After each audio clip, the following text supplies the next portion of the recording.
لا حول ولا قوة إلا بالله العلي العظيم. حسبنا الله ونعم الوكيل، نعم المولى ونعم النصير. أعوذ بالله من الشيطان الرجيم. بسم الله الرحمن الرحيم. الحمد لله الذي يؤمن الخائفين وينجي الصالحين ويضع المستكبرين ويهلك ملوكا ويستخلف آخرين. والصلاة والسلام على رسول ثقلين محبوب رب المشرقين والمغربين جد الحسن والحسين نبينا سيدنا أبي القاسم محمد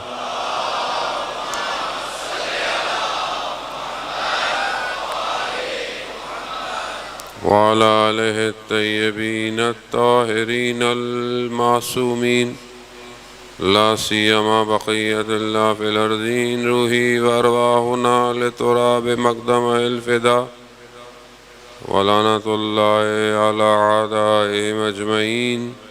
بسم الله الرحمن الرحيم. رب اشرح لي صدري ويسر لي أمري واحلل عقدة من لساني يفقهوا قولي. أما بعد، فقد قال الله تبارك وتعالى في كتاب الحكيم والقرآن المجيد: وما خلقت الجن والإنس إلا ليعبدون. صلوات بھیج دے محمد.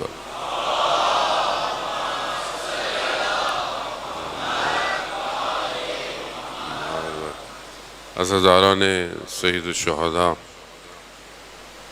شب پہلی محرم، ماہ محرم الحرام کا چاند اس بات کی علامت ہے کہ غم کا آغاز ہو چکا ہے. مسلمان سال پہلے مہینے کو لوگوں کو تبریک عرض کرتے ہیں. آج کل آپ نے دیکھا واٹس ایپ پہ بہت سارے ہمارے بھائی اسلام کا نیا سال مبارک ہو. ظاہر ہے جب انسان معرفت نہ رکھتا ہو تو یہ تو سب ہوگا، لیکن بہرحال قصور ان کا بھی نہیں ہے. جب پیغام صحیح طرح نہیں پہنچایا جائے گا تو پھر لوگ یہی کریں گے. جبکہ دوسری طرف معصوم، اور وہ بھی امام رضا علیہ السلام،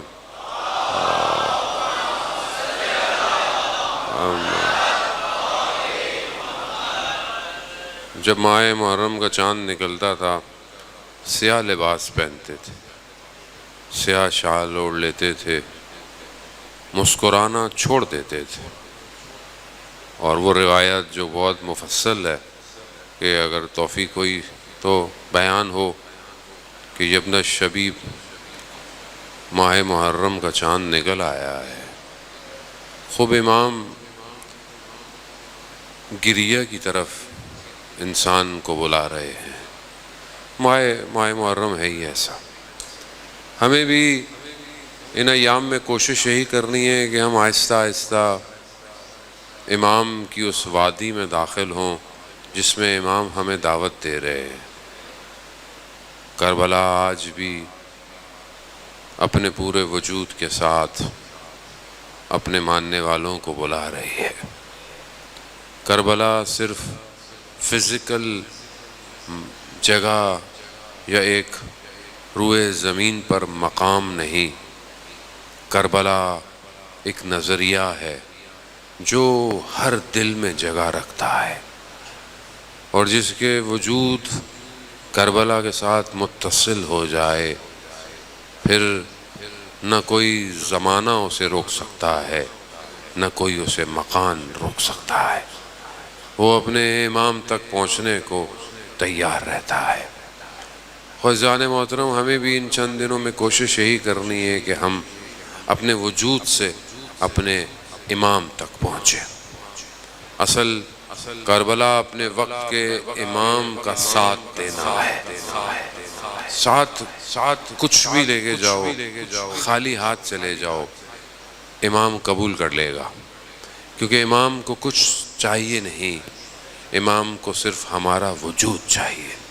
آپ کے سامنے کئی لوگوں نے سید الشہداء علیہ السلام کو رستے میں مشورے دیے، کئی نے کچھ کہا، کئی نے کہا بصرہ چلتے ہیں، وہاں ہزار جو ہیں وہ شخص ہیں جو تلواریں بہت اچھی چلاتے ہیں۔ کسی نے کہا امام میرا گھوڑا لے جائیں، میری تلوار لے جائیں، کچھ بھی لے جائیں۔ امام نے کہا مجھے کچھ نہیں چاہیے۔ امام کو کچھ نہیں چاہیے، امام کو کیا دیں گے ہم؟ امام کو دے بھی کیا سکتے ہیں؟ جس کے وجود سے کائنات چل رہی ہو، ہم اس کو کیا دیں گے؟ جس کے وجود کی وجہ سے ہوائیں چلتی ہوں، جس کے وجود کی وجہ سے پھولوں میں رنگ اور خوشبو ہو، ہم اسے کیا دے سکتے؟ ہم نہیں دے سکتے ایسے کچھ۔ یہ تو ان کا کرم ہے کہ انہوں نے ہمارے لیے دروازے کھلے رکھے ہیں، آؤ ہم بھی تمہیں حر کی طرح آزاد کر دیتے ہیں۔ کوشش کریں کہ بہرحال لینا ایام میں جب آئیں تو اپنے آپ کو آزاد کریں، اپنے ذہن کو آزاد کریں، باوضو ہو کر عزاداری میں آئیں، مجلس میں آئیں، ماتم میں آئیں، جلوس میں آئیں، تاکہ وہ نور ہمارے وجود پہ بھی تجلی کرے جو کربلا سے روشن ہوا ہے۔ میں کل آپ کی خدمت میں کچھ گزارشات پیش کی کہ انسان کے وجود میں تحول، تبدیلی اور چینج جو ہے وہ اللہ نے اس کے وجود میں رکھا ہوا ہے۔ اب یہ ہے کہ وہ اس کو حاصل کیسے کرتا ہے، یہ چند چیزیں میں نے کل آپ کی خدمت میں عرض کی کہ ایک تو سب سے پہلے انسان کو یقین ہونا چاہیے کہ وہ چینج ہو جائے گا، اس کے اندر یہ معرفت ہونی کہ وہ تبدیل ہو سکتا ہے۔ اور سید الشہداء علیہ السلام نے کئی لوگوں کو تبدیل کیا، آپ کے سامنے زہیر کو کیا، وہاب ابن قلبی کو کیا، کتنے لوگ امام جو ہیں وہ ان کو تبدیل کرتے ہوئے آ رہے ہیں۔ ایک رائٹر ہے سیرین، اس نے جو ہے وہ جو لوگ چینج ہوئے اس پر 12 والیوم پہ ایک بک لکھی، متحولین، جو متحول ہوئے، تو اس نے پوری دنیا میں لوگوں کو جمع کیا، انٹرویو لیا، تصویریں لیں اور کتاب جو ہے وہ لکھی کہ یہ کیسے تبدیل ہوئے۔ کئی اور رائٹر ہیں، بہرحال انہوں نے لکھا، وہ بعض اور اکثر جو ان میں تبدیل ہونے والے لوگ ہیں انہوں نے کہا کہ ہمیں امام حسین نے تبدیل کیا ہے۔ خوب یہ سید الشہداء علیہ السلام کا اپنا خاص کرم ہے۔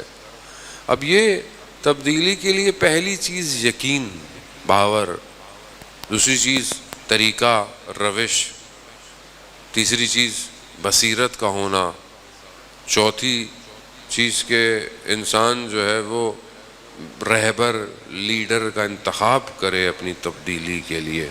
اب یہ پانچویں چیز کہ انسان جد و جہد کرے، اس کے اندر تلاش ہو۔ قرآن بھی یہ کہہ رہا ہے کہ بہرحال ہم بھی اسی کو ہدایت دیتے ہیں جو تلاش کرتا ہے، لَيَهْدِيَنَّهُمْ فِي سُبُلٍ، ہم خود اس کو اپنے راستے کی طرف کیا کرتے ہیں؟ ہدایت دیتے ہیں۔ خوب یہ ساری چیزیں ہونی چاہیے۔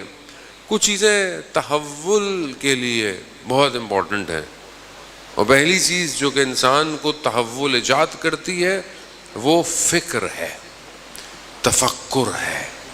وہ انسان اللہ نے بنایا اس کو ایسے ہے کہ بہرحال انسان ایک سٹرکچر ہے، ایک سسٹم ہے، انسان کے ذہن ہے، انسان اعضاء ہیں، انسان دیکھتا ہے، سنتا ہے، سونگھتا ہے، کھاتا ہے، ذائقے ہیں۔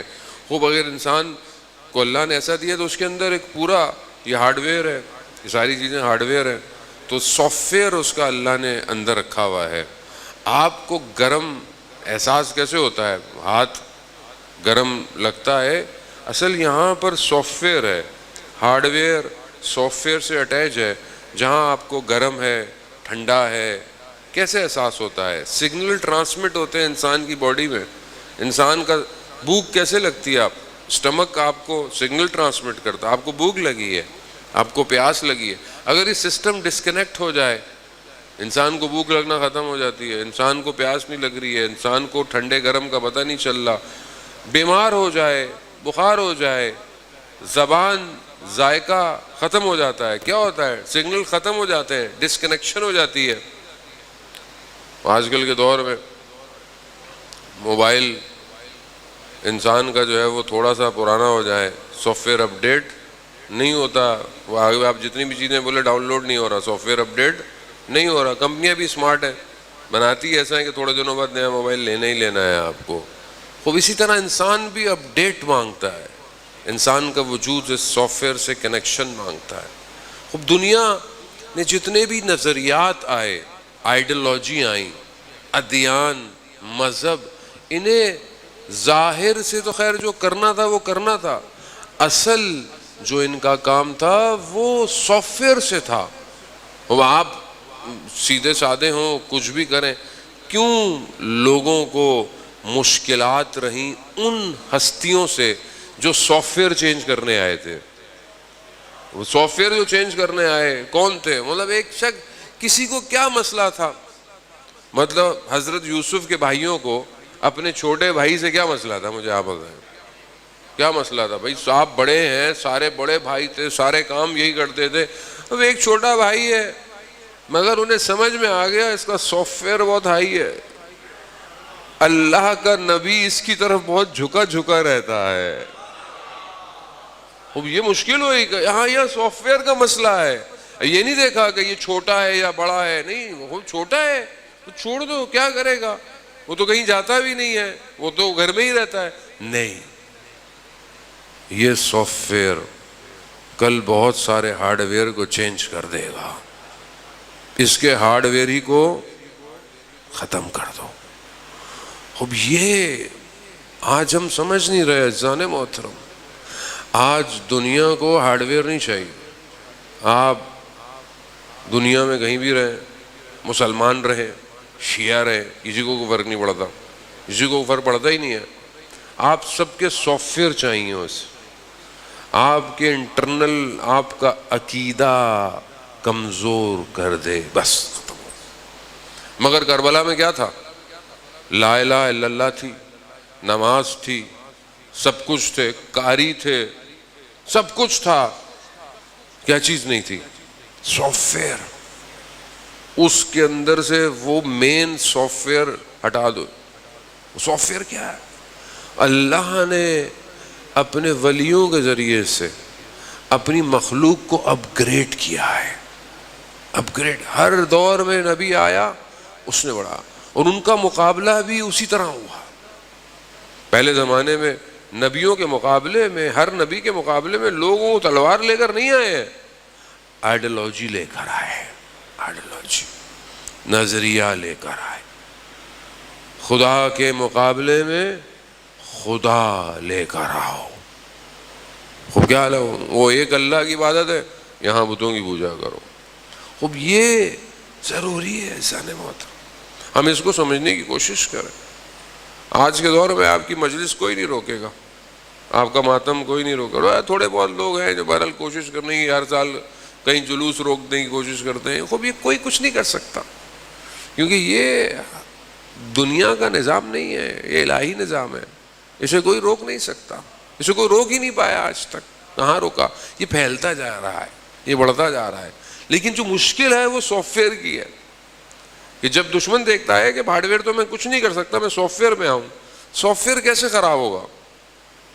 سافٹ ویئر ان کی آئیڈیالوجی کو کمزور کر دو، ان کی آئیڈیالوجی کو ضعیف کر دو، ان کے آگے سے دشمن مٹا دو. دشمن شناسی، دشمن ہے ہی کوئی نہیں تمہارا. جب انسان کو دشمن ہی نہیں پتا ہو تو پھر انسان ہر جگہ جو ہے وہ لڑکھڑا کے گرتا رہے گا. عزیزان محترم، خود نبیوں کو اللہ نے بھیجا اس لیے اس پہ کام کرے، اور جب یہ مضبوط ہو جاتا ہے تو پھر ایک شخص پوری دشمن کو ہلا سکتا ہے. ایک شخص ایک شخص، وہ ایک شخص کوئی بھی ہو سکتا. اب اسی لیے اگر تبدیلی چاہتے ہیں، میں خاص طور پہ جوان، اپنے تفکر، اپنی فکر کو بہتر کریں. اللہ نے نعمت دی ہے، یہ برین دیا ہے نا. آج انسان اسی برین کے ذریعے سے دیکھیں نا، اگر یہ برین نہیں ہے تو آپ چیزوں کو ایکسپلور نہیں کر سکتے، آپ چیزوں کو نکال نہیں سکتے. آپ آج آپ کے درمیان جوان یہاں بیٹھے ہوں گے جو سافٹ ویئر آرکیٹیکٹر ہے، سافٹ ویئر ڈیولپر الگ ہو، سافٹ ویئر ڈیزائنر الگ ہے، آئی ٹی اسپیشلسٹ ہے، خوب سافٹ ویئر آرکیٹیکٹر ہے. کون سی فائل کہاں جائے گی، کیسے جائے گی، کون سا کہاں سے ہوگا، کون سی رسید کہاں نکلے گی، کیسے ہوگی، خوب کیسے کرتا ہے، سب ہوا کے اندر خوب ڈیزائن ہے. خوب اللہ نے برین کو اتنا اسمارٹ ڈیزائن کیا ہے کہ وہ بہت کچھ کر سکتا ہے. لیکن کیونکہ قوم کو سلانے کا انتظام دشمن نے کیا ہوتا ہے، اس لیے دشمن چاہتا ہے کہ قومیں سوتی رہے اور کہیں نہ کہیں بزی رہے. خوب یہ ذہن اگر انگیج ہے تو اللہ اکبر کریں آپ اللہ اکبر کرتے ہوئے بھی خدا کو سجدہ نہیں کریں گے. ذہن دنیا کے صنم کو سجدے کرتا رہے گا. خواہشات، نماز اللہ اکبر اللہ اکبر اللہ اکبر، تیسری رکعت تھی، چوتھی رکعت تھی، پھر انسان سوچتا ہے کہ تیسری رکعت میں یہ سوچ رہا تھا، تو وہ تیسری رکعت ہے. خوب کیوں؟ کیونکہ اتنا آکوپائیڈ ہے ذہن. اللہ نے بھیجا اس لیے ولیوں کو، اس کو آزاد کرو. صرف اپنے آپ کو اپنے رب کے حوالے کرو، اور جو اپنے آپ کو خدا کے حوالے کرتا ہے وہی آزاد ہے، باقی سب غلام. آپ کے سامنے وہ مشہور واقعہ بشر حافی کا کہ امام موسیٰ کاظم علیہ السلام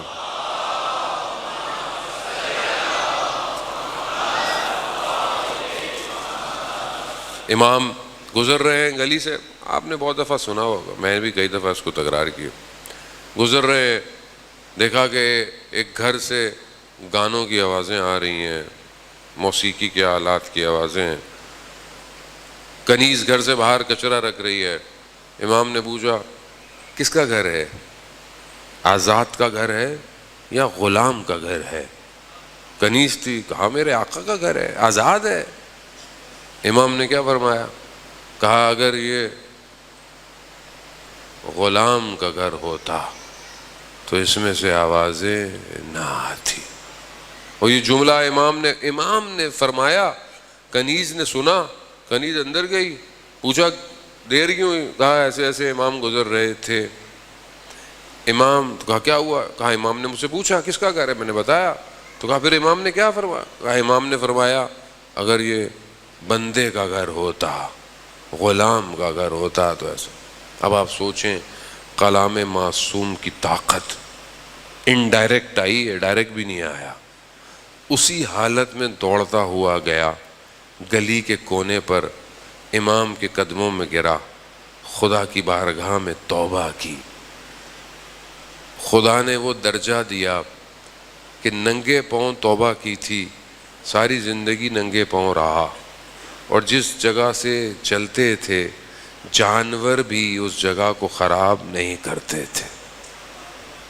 ان الاولیاء، اللہ کا ولی بن جائے کوئی حدیث ہے، پیغمبر کی حدیث ہے، جو اللہ کا ولی، اللہ کی دوستی جس سے ہو جاتی ہے، اللہ سے جو محبت کرتا ہے، خدا عرش اور سماوات کو، ملائکہ کو، سب کو بتا دیتا ہے یہ میرا دوست ہے.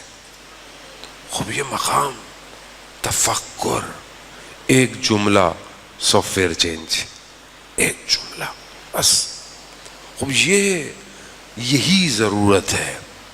آج جو ہمارا اپنا قصور ہے، آپ کا کوئی قصور نہیں، ہم ائمہ کے خود اقوال آپ کے درمیان میں پیش نہیں کرتے، ورنہ معاشرہ خود تبدیل ہو جائے. جانے ماتا خوب تفکر، میں اس میں مقدمہ چاہ اس لیے رہا تھا کہ آپ کو تھوڑا تفکر اور فکر. خوب آج لاجک جو ہے وہ دنیا کی وہ اسی پر بیسڈ ہے. کوئی بھی جتنے بھی علوم ہیں اس کے لیے فکر ضروری ہے، تفکر ضروری ہے. آپ فلسفی پڑھنا چاہتے ہیں، آپ کو لاجک پڑھنی پڑے گی، منطق پڑھنی پڑے گی. آپ فقہ اور اصول پڑھنا چاہتے ہیں، آپ کوئی بھی چیز پڑھنا چاہتے ہیں، جب تک آپ سوچ نہیں سکتے آپ چیزوں کو ڈیزائن نہیں کر سکتے. آپ میتھس کی کیلکولیشن کرنا چاہتے ہیں، آپ چاہتے ہیں کہ کوئی رنگ بھرے، کوئی چیز بنا، خوب سوچ ضروری ہے. آرٹسٹ تصور کرے گا برین میں تو باہر آج اس کا جو ماسٹر پیس ہے وہ باہر آئے گا. اسی طرح ہر چیز ضروری ہے. آج کیوں دنیا میں نشہ جوانوں میں رائج کیا جا رہا ہے؟ تاکہ یہ نشہ کیا کرتا ہے؟ نشے کی پہلی کوالٹی کیا ہے؟ دماغ معوف، آف، بس. یہ دھوکہ ہے. یہ بعض لوگ کہتے ہیں نہیں جی بڑی کریٹیوٹی آتی ہے. کوئی کریٹیوٹی نہیں آتی ہے. کریٹیوٹی سجدوں سے آتی ہے. کریٹیوٹی ذکر سے آتی ہے. خوب ذہن معوف. نشہ پہلی چیز ہے. آپ دیکھیں دنیا میں نشے کا کاروبار، زیادہ بولو بھی نہیں ورنہ مافیا نشہ والا آپ کو بھی ڈھک لے جاتا ہے. وہ اتنا نشہ خطرناک. خوب یہ جوانوں کو سب سے پہلے سائلنٹ کرتا ہے، خاموش کرتا ہے. سوچنے کی صلاحیت ختم. خوب جب آپ سوچنا جب آپ کا آف ہو گیا برین، تو اب آپ کو کیا پتا کیا ہو رہا ہے دنیا کے اندر. خوب اسی طرح آج کل کا جو سوشل میڈیا ہے اس کا کام کیا ہے؟ اس کا کام بھی وہی ہے. جو انسٹاگرام ہے جہاں بہرحال بہت ساری اچھی، ہمارے بھی بہت سارے بیچ چل رہے ہیں انسٹاگرام پہ، لیکن بہت سارے جو اس کا اصل مقصد جو پیچھے چل رہا ہے وہ کیا ہے کہ اس کو جب آپ یوز کرتے ہیں نا تو اس کو یوز کرنے والا ایڈکٹ ہو جاتا ہے. یہ ایڈکشن ہے. آپ تھوڑی دیر ٹرائی کر کے دیکھ لیں. ایڈکشن ہے. TikTok addiction, Instagram, Snapchat, وہ ایک طرح ایڈکشن ہے. یہ آپ تصویر بھی کھینچتے ہیں کوئی تو پہلے ہمارے سے لوگ تصویر کھنچواتے ہیں، ہمیں خیر برا نہیں لگتا کھنچوائیں آپ تصویر، لیکن وہ اسنیپ چیٹ والی کھولتا ہے فلٹر لگے ہوئے ہوں. ایڈکشن ہے. یہ ایڈکشن کیا کرتی ہے؟ یہ مائنڈ میں وہی کیمیکل کریٹ کرتی ہے جو ایک نشہ کرتا ہے، اور انسان اس کا عادی ہو جاتا ہے. آج معاشرے میں چڑچڑاہٹ پن، آج معاشرے میں بہت جلدی غصہ ہو جانا، آج اچانک سے چیزوں کو پھینک دینا، آج بہت جلدی مایوس ہو جانا، آج بہت جلدی ماں باپ کے سامنے چیخنا. کیوں ہے؟ کیا ہے؟ کیا چیز ہے؟ کس چیز نے خدا نہ خواستہ آپ کو ڈس لیا ہے؟ کس نے ڈسا ہے؟ Social media. وہ خطرناک ہے. اس کو سمجھنے کی کوشش کر. عزیزان محترم، خوب کیوں اب آپ بولیں کہ مولانا صاحب مجلسوں سے کیا تعلق ہے ان باتوں کا؟ عزیزان محترم، امام حسین کو سمجھنے کے لیے ذہن پاک چاہیے. اللہ نے نجاست کو ان سے دور رکھا ہے.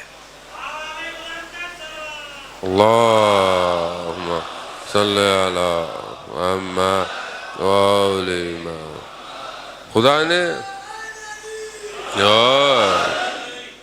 نے نجاست کو ان سے دور رکھا. خود نجس چیز ان کے قریب نہیں جا سکتے. تو ظاہر ہے خب آج نجاست کیا ہے؟ خب آپ سوچیں آپ کو. اسی لیے تو زمانے کے حساب سے چلیں گے تو امام زمانہ تک پہنچیں گے.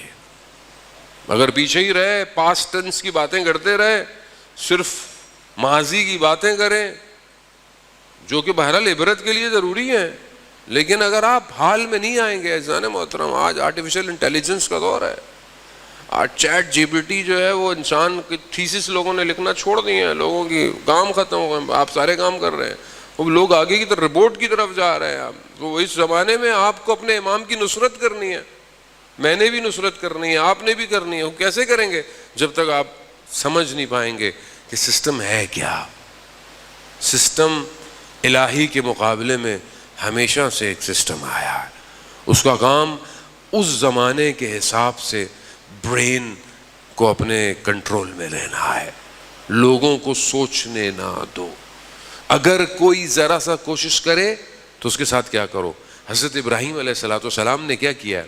جب یہ لوگ باہر گئے شہر سے، قرآن ہے مطلب کو قصے کہانیاں نہیں، قرآن خود کہہ رہا ہے، احسن القصص ہے. قرآن کہہ رہا ہے حضرت ابراہیم نے ان کے سارے بتوں کو مارا اور بڑے بت میں کلائی ڈانگ دی. واپس آئے، انہوں نے یہ کیا ہوا، یہ کیا ہوا؟ انہوں نے حضرت ابراہیم پہ بولا کہ حضرت ابراہیم نے یہ کیا. حضرت ابراہیم نے کہا کہ مجھ سے کیوں پوچھتے ہو, تو اپنے بڑے خداؤں سے پوچھ لو. بولا یہ کیسے بولے گا, یہ تو خود لکڑی کا ہے. تو کہا جو خود بول نہیں سکتا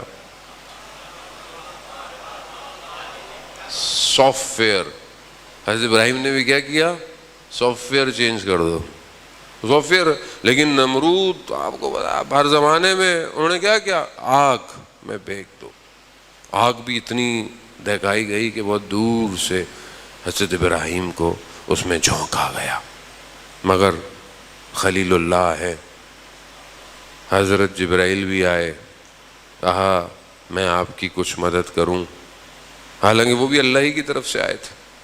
کہا نہیں, وہ ہے نا خود. خوب یہ یقین, جب یہ یقین ہو تبھی انسان کمال کے حدودوں کی طرف بڑھتا ہے.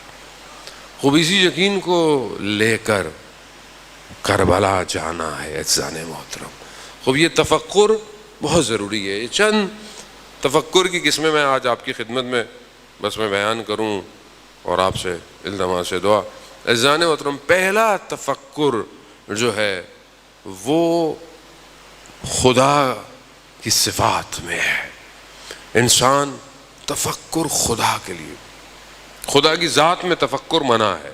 وہ آپ ائمہ کی روایات ہیں آپ کے سامنے کہ وہ خدا کی صفات میں ذات میں تفکر, خود ویسے بھی کہیں نہیں پہنچ پاؤ گے, تو ہم میں ہو جاؤ گے کچھ بھی نہیں ہو جائے گا. بعض اوقات لوگ پریشان ہو جاتے ہیں کہ خدا کہاں سے آیا, خدا کو کس نے بنایا.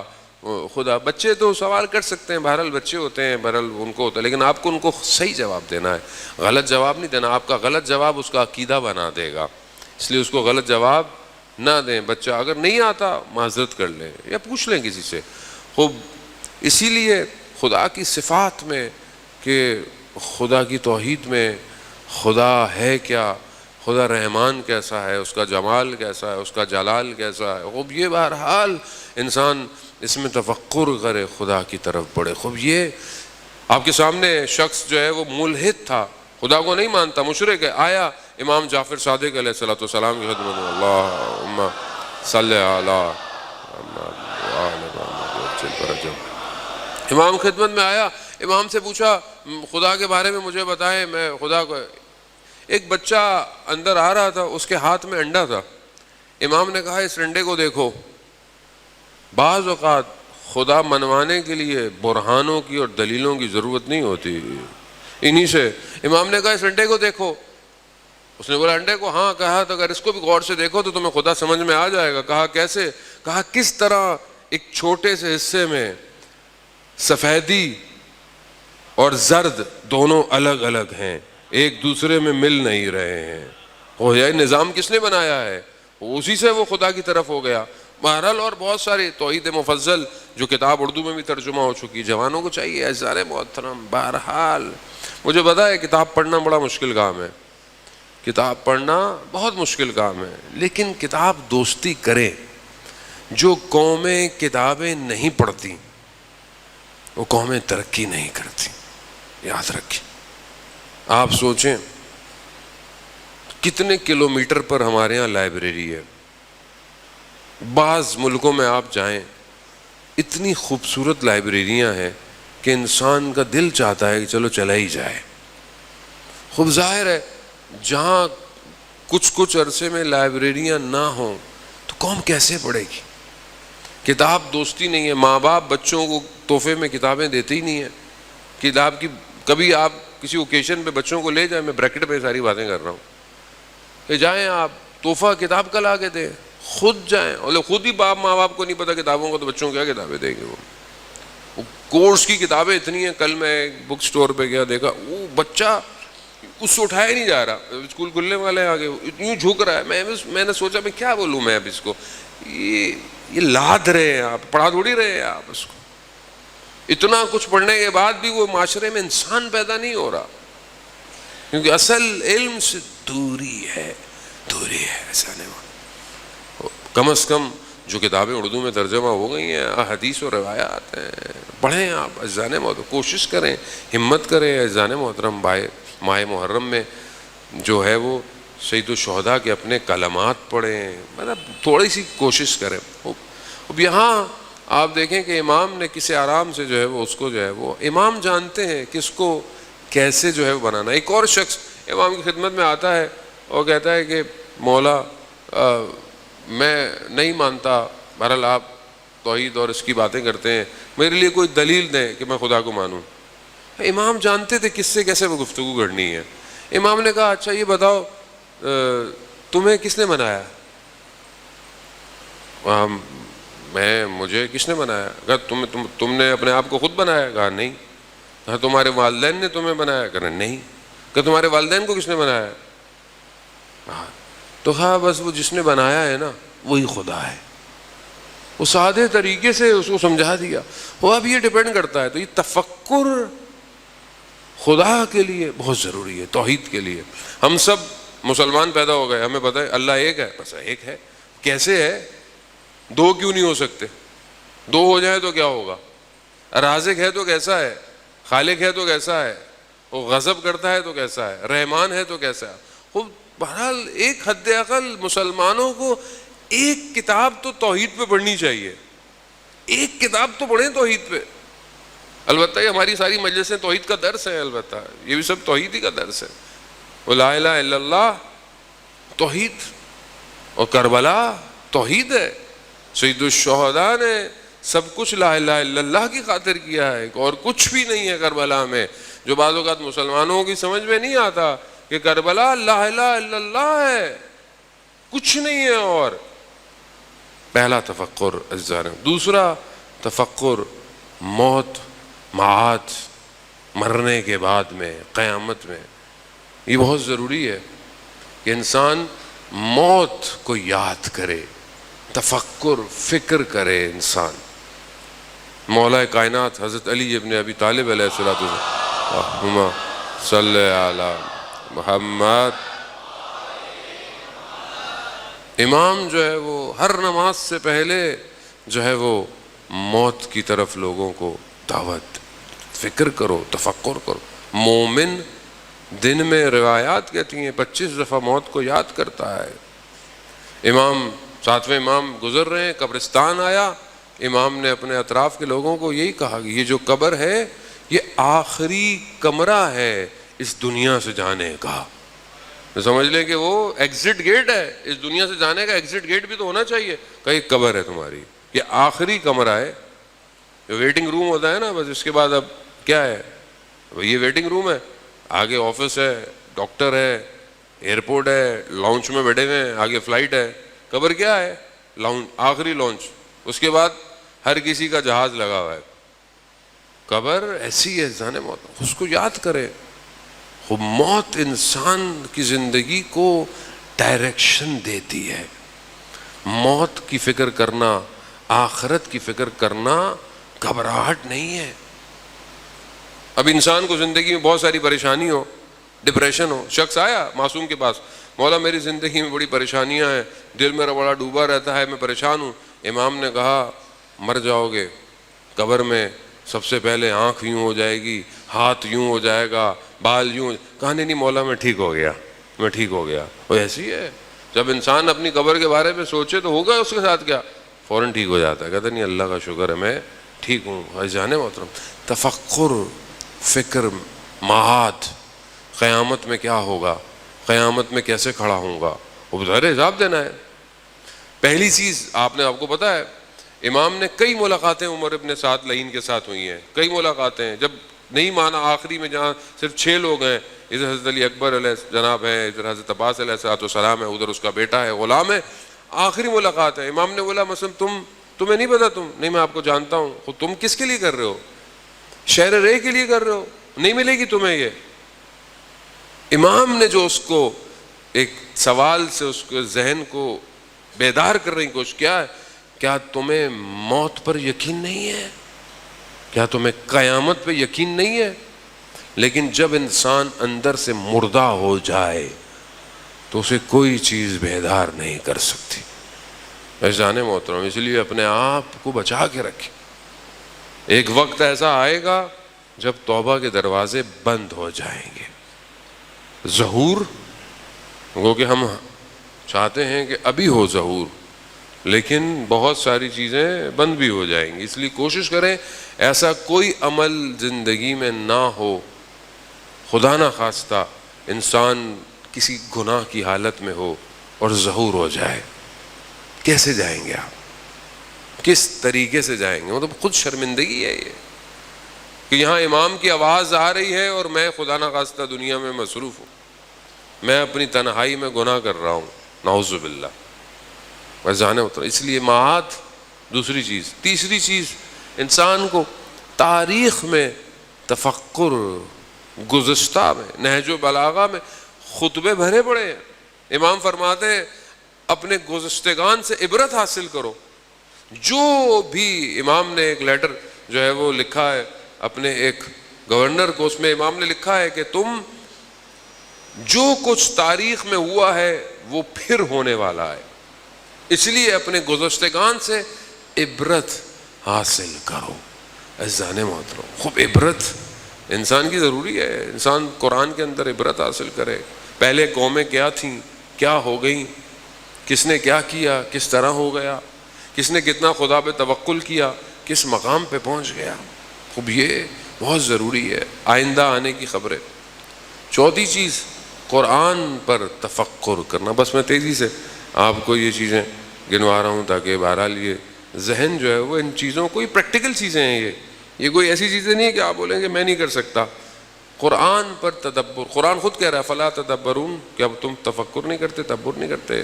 ایک عالم دین کہہ رہے تھے کہ میں انڈیا میں ٹرین پہ جا رہا تھا تو ساتھ ایک شخص بیٹھا قرآن کی تلاوت کر رہا ہے، تو میں نے بولا بھائی اچھی بات ہے، قرآن ثواب ہے، تھوڑا گفتگو کر لیتے ہیں قرآن پر۔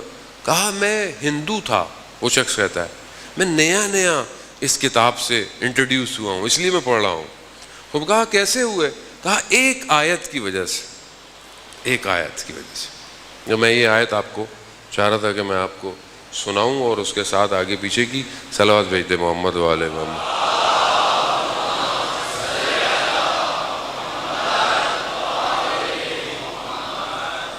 بہرحال میرا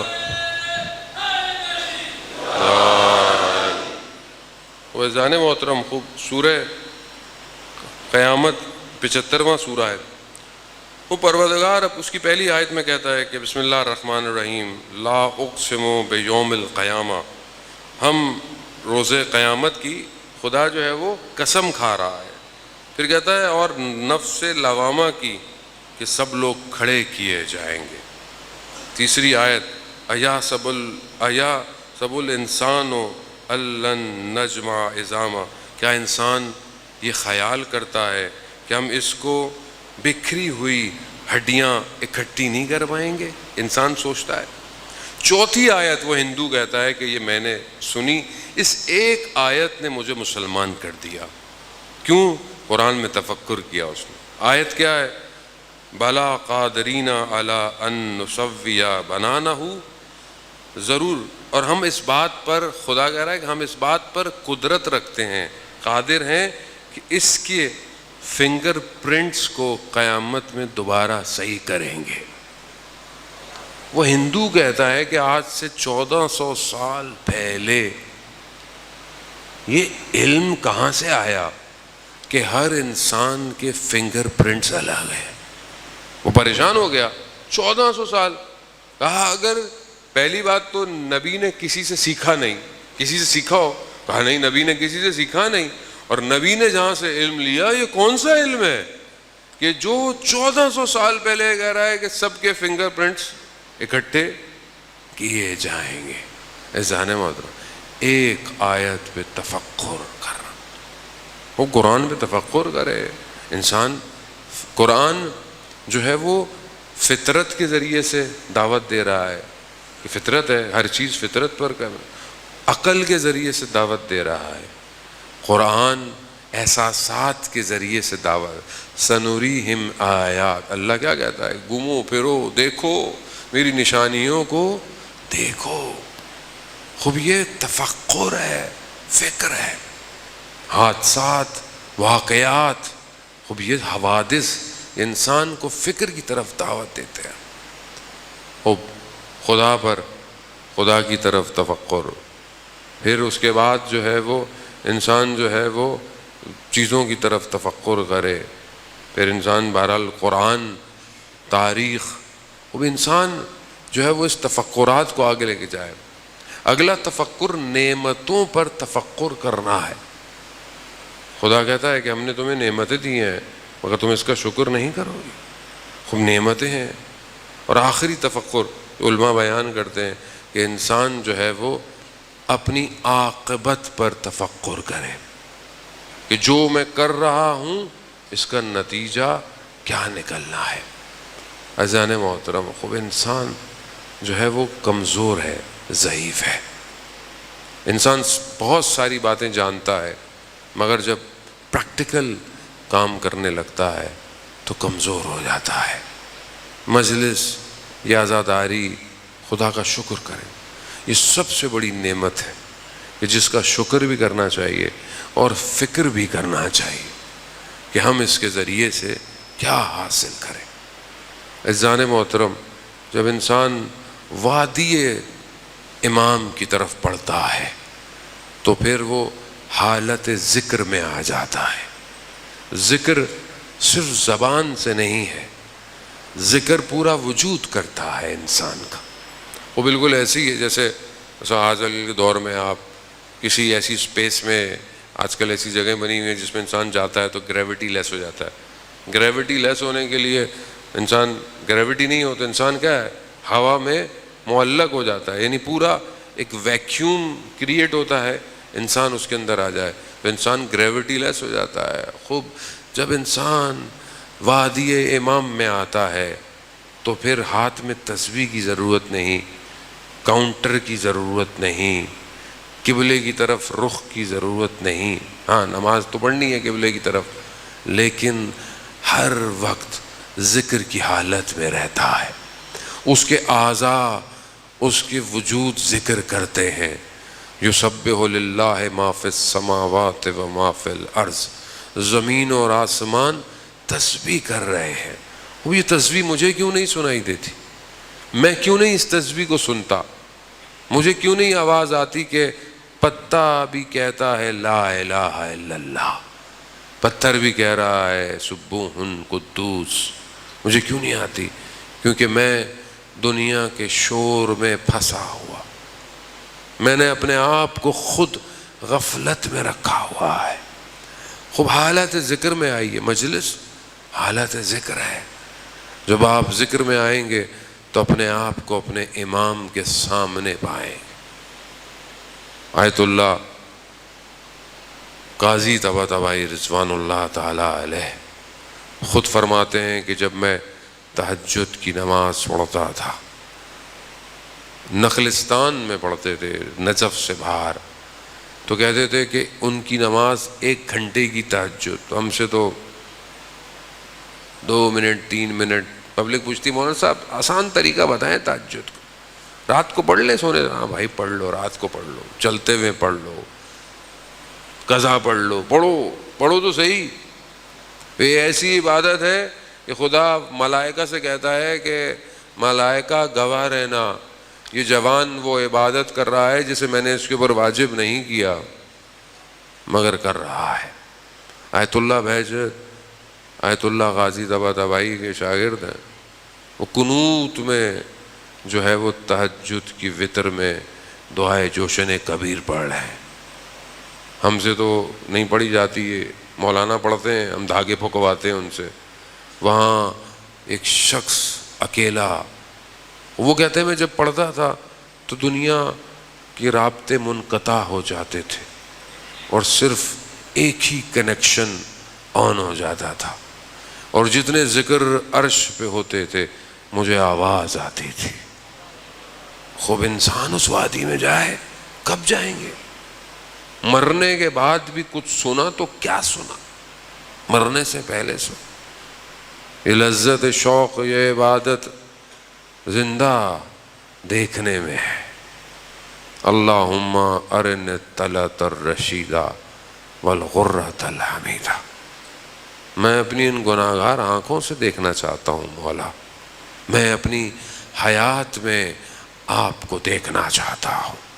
اصل ذکر امام ہے، امام۔ جو امام تک پہنچ گیا وہ حالت ذکر میں ہے، اور جو حالت ذکر میں ہے اسے اس کی گردن کٹتی رہے، اس کے بدن کے ٹکڑے ہوتے رہیں، اسے احساس نہیں ہوتا، کیونکہ جتنے ٹکڑے بکھرتے جائیں گے ذکر بڑھتا چلا جائے گا۔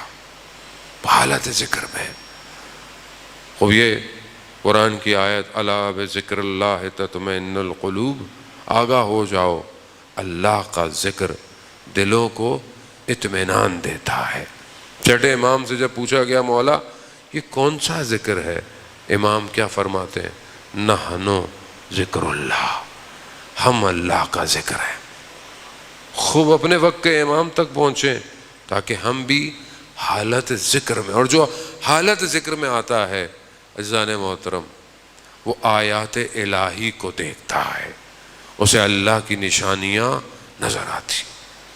خوب اللہ کی نشانیاں جسے نظر آئیں وہ گناہ نہیں کرتا، وہ اپنے کام کے عاقبت کو دیکھ لیتا ہے۔ آپ جوان ہیں، اپنی فکروں کو پاک رکھیں، اپنی سوچوں کو پاک رکھیں۔ وقت کے امام کو آپ کے سافٹ ویئر کی ضرورت ہے۔ آج بھی امام منتظر ہے، انتظار کر رہا، اور بغیر امام کے وجود کی برکت کے ہم امام کا ذکر نہیں کر سکتے۔ اگر آج ہم امام کو یاد کرتے ہیں تو امام خود چاہتے ہیں کہ ہم امام کا ذکر کریں۔ اگر امام زمانہ کو یاد کر کر آپ کی آنکھوں میں آنسو آتا ہے تو آپ سے خوش قسمت کوئی نہیں ہے۔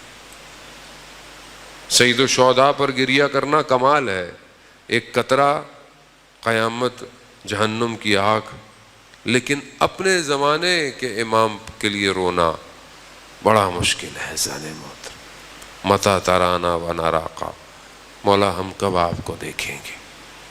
ہو اپنے امام کو یاد کریں، اپنے امام کی طرف بڑھیں۔ عزیزان محترم عالم دین بیان کرتے ہیں کہ میں بہت پریشان تھا، بڑی مشکل میں تھا، اور مجھے احساس ہوا کہ میں اتنی مشکل میں ہوں، امام مجھ پر توجہ ہی نہیں کر رہے۔ اسی پریشانی میں اپنے گھر کے صحن میں ٹہل رہے تھے، اچانک سے دیکھا کہ امام برابر میں ٹہل رہے ہیں۔ امام نے فرمایا فلانی مقام پر اگر ہم تمہاری مدد نہ کرتے تو تم ہلاک ہو جاتے، فلانے مقام پر اگر ہم تمہارے ساتھ نہ ہوتے تو تم مر جاتے۔ وہ ایک ایک کر کے یاد کرایا، ان کو شرمندگی ہوئی۔ امام اپنے چاہنے والے کو تنہا نہیں چھوڑتے، آپ اپنے لبوں کو ہلائیں، آپ کی آواز امام تک پہنچ جاتی ہے۔ عزیزان محترم محرم اپنے آوازوں کو کربلا پہنچانے کا نام ہے۔ 28 رجب جب یہ کارواں تیار ہو رہا ہے، آپ کے سامنے ہے، سید الشہداء اپنے نانا کے مرقد مبارک پر کئی دفعہ گئے اور گریہ کیا، بے ہوش ہو گئے۔ وہیں خواب میں دیکھا رسول خدا کو کہ جنہوں نے کہا کہ حسین بس اب جلدی کیجیے، وقت قریب ہے۔ عزیزان محترم امام حسین کے لیے مدینہ چھوڑنا آسان نہیں تھا۔ امام حسین نے مدینہ میں زندگی گزاری تھی، اور کیسے مدینہ کو چھوڑ کے جاتے، اتنی یادیں مدینہ سے وابستہ تھی۔ مدینہ میں امام حسین نے کیا کیا دیکھا، آپ سنتے رہتے ہیں کہ ان آنکھوں نے مجرئی خلق میں، وہ کربلا کے لیے، جن آنکھوں نے مدینہ میں جلتا ہوا دروازہ دیکھا ہو، مدینہ کو کیسے چھوڑ دے؟ جن آنکھوں نے مدینہ میں یہ دیکھا ہو کہ ہماری ماں دیواروں کے سہاروں سے چلتی ہے،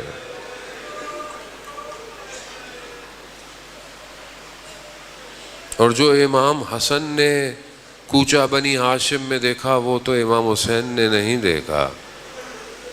ہاں عزاداران محترم، وہ ماں مدینہ سے آج رات چل پڑی ہے۔ امام حسین نے مدینہ چھوڑا 28 رجب، اور یہ ماں ہر سال پہلی محرم کو مدینہ چھوڑ دیتی۔ گلی گلی، کوچہ کوچہ، گاؤں گاؤں، اپنے بیٹے کے عزاداروں کے آنسوؤں کو سمیٹتی۔ اسی لیے احترام اور ادب کے ساتھ آیا کریں۔ یہ جگہ بہت بڑا مقام رکھتی ہے۔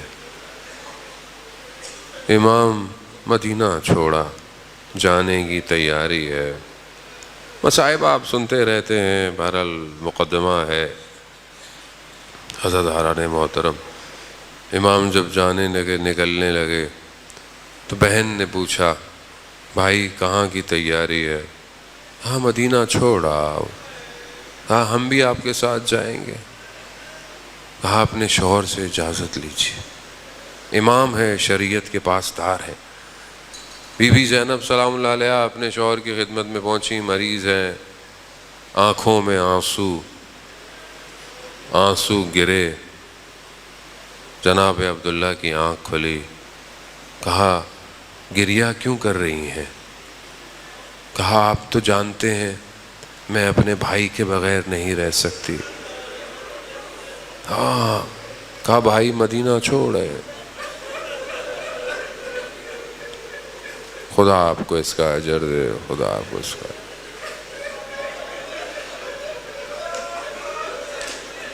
الفاظ کی ضرورت نہیں ہوتی ہے رونے کے لیے، احساس چاہیے، احساس۔ یہ تھوڑی سی نشانیاں ہی تو رہ گئی تھیں زہرا کے گلشن کی۔ یہ مدینہ میں جو گلستان سجایا تھا، یہ پھول اب یہاں سے جا رہے ہیں۔ بس اجازت ملی بہن کو، جاتے جاتے کہا یہ میرے 2 بچے بھی لے جائیے، جب وقت پڑے تو ان کو بھی قربان کر دیجیے گا۔ اللہ اکبر، اللہ۔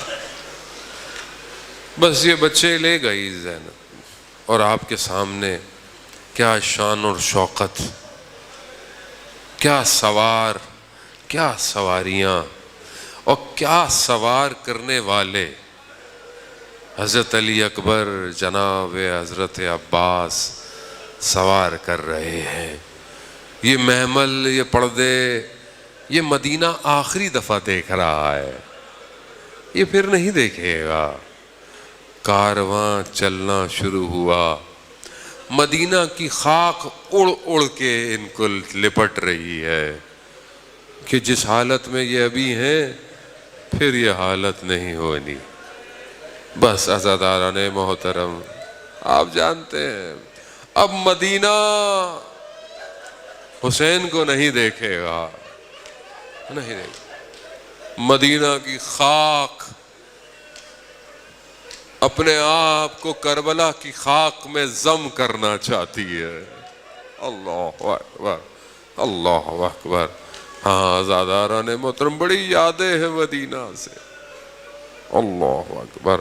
بس یہ کارواں گیا، مکہ پہنچا، آپ سنتے رہتے ہیں، حرام توڑے گئے۔ امام رستے سے، میں بس پر مقدماتی ہے، 2 محرم کو البتہ یہ کارواں مدینہ پہنچتا ہے۔ میں بہرحال بس چند جملے، کس طریقے سے آیا، کس طریقے سے اترا، بس اب آپ خود جانتے ہیں کہ روز عاشورہ گزرنے کے بعد، بس وہ مدینہ میں سواریاں یاد ہیں۔ اب 11 محرم کو تصور کیجئے، یہی علی کی بیٹیاں کس طریقے سے سوار ہوئی ہوں گی۔ وہ سواری بھی تھی، یہ بھی سواری ہے۔ وہ سوار کہاں گئے؟ بی بی زینب نے دائیں بائیں دیکھا ہوگا، علی اکبر پھوپھی کو سوار نہیں کرو گے؟ اللہ اکبر، عزاداران محترم، خوب یہ وہ غم کے لیے کوئی تاریخیں، یہاں تو چاند نکلتا تھا تو امام خود گریا کرتے تھے، پانچویں امام نے تو خود وصیت کی ہے، امام باقر نے وصیت کی چوتھے پانچویں امام نے اپنے بیٹے سے کہ عزاداری کو قائم کیا جائے۔ عزادار محترم، ہم کیونکہ زمانہ جدید ہو گیا ہے، ہم نے بہت سارے آداب کھو بیٹھے ہیں۔ پہلے زمانے میں چارپائیاں الٹی ہوتی تھی، محرم کی پہلی رات تو سیدھی نہیں ہوتی تھی، ادب احترام تھا۔ ہمارے تو کھانے آپ نیازیں دیں، کھائیں، آپ جو دینا ہے آپ نیازیں دیں، اللہ نے آپ کو دیا ہے، مگر مجلس کی نیاز میں اور جشن کی نیاز میں فرق رکھیں عزاداروں، خدا کے لیے۔ حسین پیاسا مارا گیا ہے، ساری زندگی چوتھے امام نے کھانا آتا تھا تو روتے تھے، پانی آتا تھا تو روتے تھے۔ کنیز پوچھتی مولا آپ کھانا آتے ہیں تو روتے ہیں، پانی دو تو آپ روتے ہیں، مولا آپ اتنا کیوں روتے ہیں؟ امام کھانے کو دیکھتے تھے، کہتے میں کیسے کھانا کھاؤں، میرا بابا بھوکا مارا گیا، میرے بابا کو پیاسا شہید کر دیا گیا۔ عزاداران محترم، بہرحال یہ غم کی رات ہے، غم شروع ہو چکا ہے اہل بیت کے۔ وہ ماں مدینہ چھوڑ چکی ہے، اس ماں کا خیال رکھیں عزاداران محترم۔ بس یہ سواریاں نہ جانے کیسے گئی، بس چند جملے آپ سے التماس، بڑا گریہ کیا آپ نے پہلی رات محرم کی، خدا آپ کو اس سے زیادہ گریہ کروائے، خدا آپ کو اس سے زیادہ رولائے۔ یہ رزق ہے، یہ کسی کسی کے نصیب میں آتا ہے۔ استاد سبت جعفر کہتے تھے ہم تو پڑھ کے چلے جاتے ہیں، ہماری اپنی عزاداری کب ہوگی؟ خود آتے تھے، کہیں نہ کہیں بیٹھ کر گریا کرتے تھے، روتے تھے۔ ہاں عزاداران محترم، تنہا حسین پر روئیں، تنہا امام حسین پر گریا کریں۔ بس یہ سواریاں کوفہ، شام سے پلٹیں۔ بس میں ایک جملہ اور آپ سے التماس سے دعا، جب یہ واپس مدینہ سے نکلی تھی نا، مدینہ واپس آئی، بس ابھی مدینہ پہنچ رہی تھیں، بس ایک جملے اور آپ روتے رہیے گا جب بھی آپ کو یاد آئے۔ بہت سارے باتیں بیویوں سے بیان ہیں مقتل میں، ایک یہ بات بی بی ام کلثوم نے بیان کی ہے۔ مقاتل کہتا ہے کہ جب یہ مدینہ پہنچنے لگی نا تو بی بی ام کلثوم نے مدینہ کی دیواروں کو دیکھا تو ایک جملہ کہا، بس کہا اے مدینہ کے دروازوں، ہم اپنے بھائیوں کے ساتھ گئے تھے، ہم بغیر بھائیوں کے آ رہے ہیں، ہم سر کے تاجوں کے ساتھ گئے تھے، ہم خاکوں کے ساتھ پلٹ رہے ہیں۔ ہاں عزاداران محترم، حالت یہ تھی کہ مدینہ والے تو دور کی بات، حضرت عباس کی والدہ نے بی بی زینب کو نہیں پہچانا۔ چند دن میں زندگی اتنی بدل گئی کہ ایک خاتون بوڑھی ہو گئی ہے۔ ہاں کاش کہ وہ مدینہ نہ دیکھا ہوتا جسے زینب نے دیکھا۔ بس یہی زینب جو بچوں کو لے کے گئی تھی، اس نے پھر بچوں کا دھیان نہیں دیا۔ ہاں جب مدینہ واپس پہنچی نا، جیسے ہی اپنے گھر میں آئی، اپنے گھر کا حیات دیکھا، وہ کمرہ دیکھا، تو پھر اپنے بچے یاد آئے اور ان پر رونا شروع کر۔